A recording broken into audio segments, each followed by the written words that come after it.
بسم الله الرحمن الرحيم، والصلاة والسلام على أشرف المرسلين سيدنا محمد عليه أفضل الصلاة والسلام. زي ما انتوا شايفين النهاردة اليوم السابع للكتاكيت القرد بتاعتنا، واتكلمت في الفيديو اللي قبل كده ازاي استقبلنا. انا استقبلت على عسل اسود، وممكن تستقبلي على محلول معالجة الجفاف. ده في البداية، وبعد كده 3 أيام مضاد حيوي، وان يعني 3 أيام كمان ندي فيتامينات. الفيتامينات دي طبعا مهمة جدا بعد المضاد الحيوي. وبعد كده بنريح بقى يوم كده ندي مية عادية. وبعد كده ان شاء الله من بكرة هنبتدي نحط اعشاب في المية. وفي حاجة لازم انوع عليها، انا قبل ما بحط المية لازم ادفيها او بغليها وبسيبها كده تبرد شوية، تبقى يعني يا دوبك زي دمع العين كده دافية.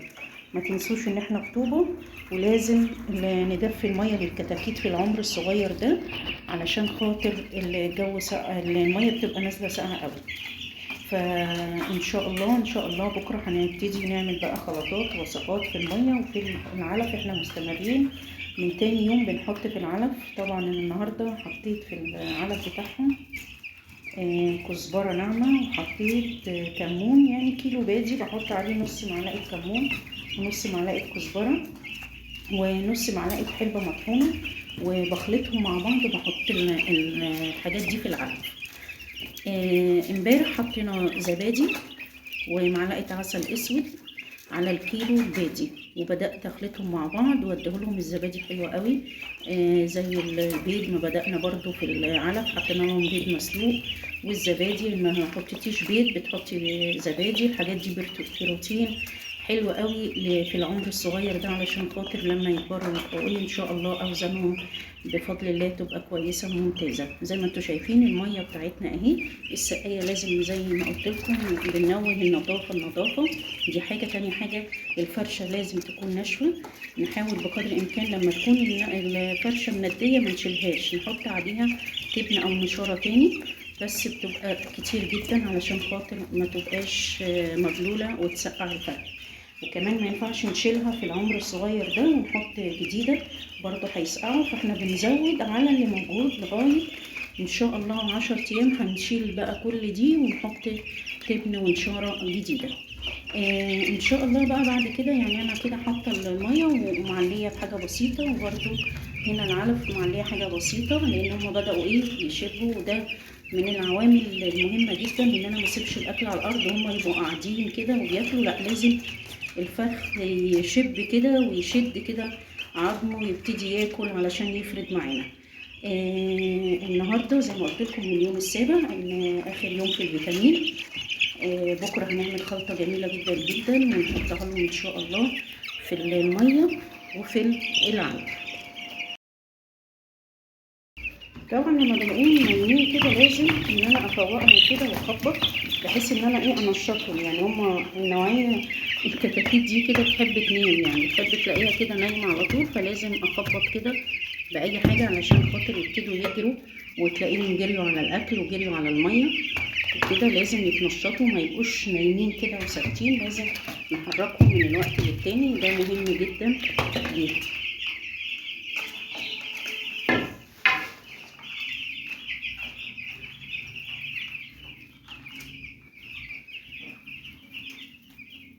بصوا، اول ما يبتدوا كده يتحركوا يروحوا على الاكل ويروحوا على الميه.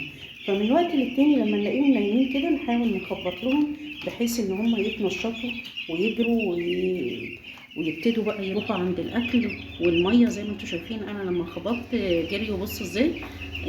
بسم الله ما شاء الله. ربنا يبارك يا رب في دورة رمضان، وان شاء الله تعدي بينا ان شاء الله على خير باذن الله. تربية في البيت بجد بجد حاجة جميلة جدا جدا، ورزق كده، وتملي بيتك خير ورزق وحاجة كده بسم الله ما شاء الله نظيفة وجميلة، ومفيش أي هرمونات بتتاخد، بنأكل كله طبيعي، تربية أورجانيك. حاجة بجد من الآخر.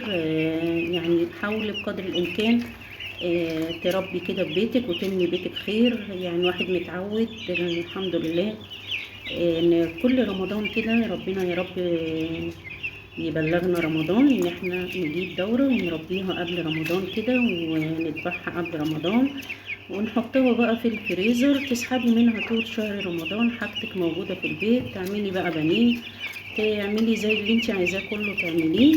لان احنا جايبين القب ده ميزته ان هو بيبقى صدره ملحم، وان انت تطلعي منه نسبة بانيه كويسة جدا، غير طبعا الرز والانواع التانية بيبقى الورك اكبر من الصدر. فانا متعودة من ساعة ما ربيت، يعني انا بقالي كده اكتر من 10 سنين ما بربيش غير القب. يعني حاجته هو فعلا مناعته ضعيفة، بس الواحد عشان يتعود على تربيته بقى فاهم وعارف ايه اللي الواحد بيعمله معاه. بسم الله ما شاء الله، اللهم بارك يا رب. كرمنا كده ان شاء الله وتتم الدورة ان شاء الله على خير. لازم في برضو حاجة لازم اقولها، مش لازم نحط يعني لازم نحط الاكل ونسيب الحاجة ونمشي، لا لازم نبقى واقفين فترة كده ونبص عليهم ونشوف اي حاجة، نشوف كمان البراز بتاعهم، الدنيا ايه معاهم. لازم الاهتمام، يعني هو مش اكل نرمي وخلاص ومية وخلاص ونسيبهم، لا لازم نهتم بيهم وان احنا نبص عليهم ونشوف البراز بتاعهم تمام، مفيش اي اسهالات لا قدر الله، الدنيا ماشية تمام، يبقى احنا كده مطمنين وواخدين بالنا منهم. يعني الحاجة لما بنهتم بيها بتدينا وبتبقى حاجة كويسة. الكتكوت ده بالذات يعني بيبقى حساس قوي قوي ومناعته بتبقى ضعيفة جدا، فلازم من وقت للتاني طبعا نحاول نبص نشوف ايه اللي ناقص، الفيتامينات، نحط اعشاب تقوي المناعة. مضاد السموم ده لازم ان شاء الله هنبتدي نحط مضاد سموم، عشان انتوا عارفين ان معظم الاعلاف بتتخزن وممكن تخزين ما يبقاش قد كده، فبتتكون سموم فطرية، فاحنا لازم نجيب مضاد سموم. في بيستخدم الخل وفي بيستخدم مضاد السموم اللي بيجي من عند البيطري، فالاتنين عاديين. لو انت عندك عدد قليل تستخدمي الخل مفيش مشكلة، لو عندك عدد كبير لازم تجيبي مضاد سموم من عند البيطري، ده مهم جدا جدا. وان شاء الله هنبتدي نديه من بكرة كده، اليوم الثامن ندي مضاد سموم جرعة كده 8 ساعات سنتي على لتر مية. حلوة قوي قوي. عايزة تحطي خل هتحطي غطا كده او معلقة خل على لتر مية، ما تكتريش برضو.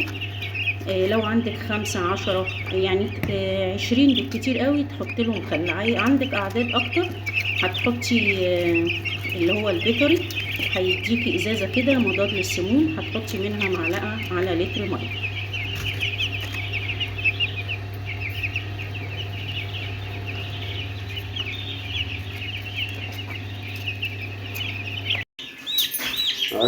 احنا الاثنين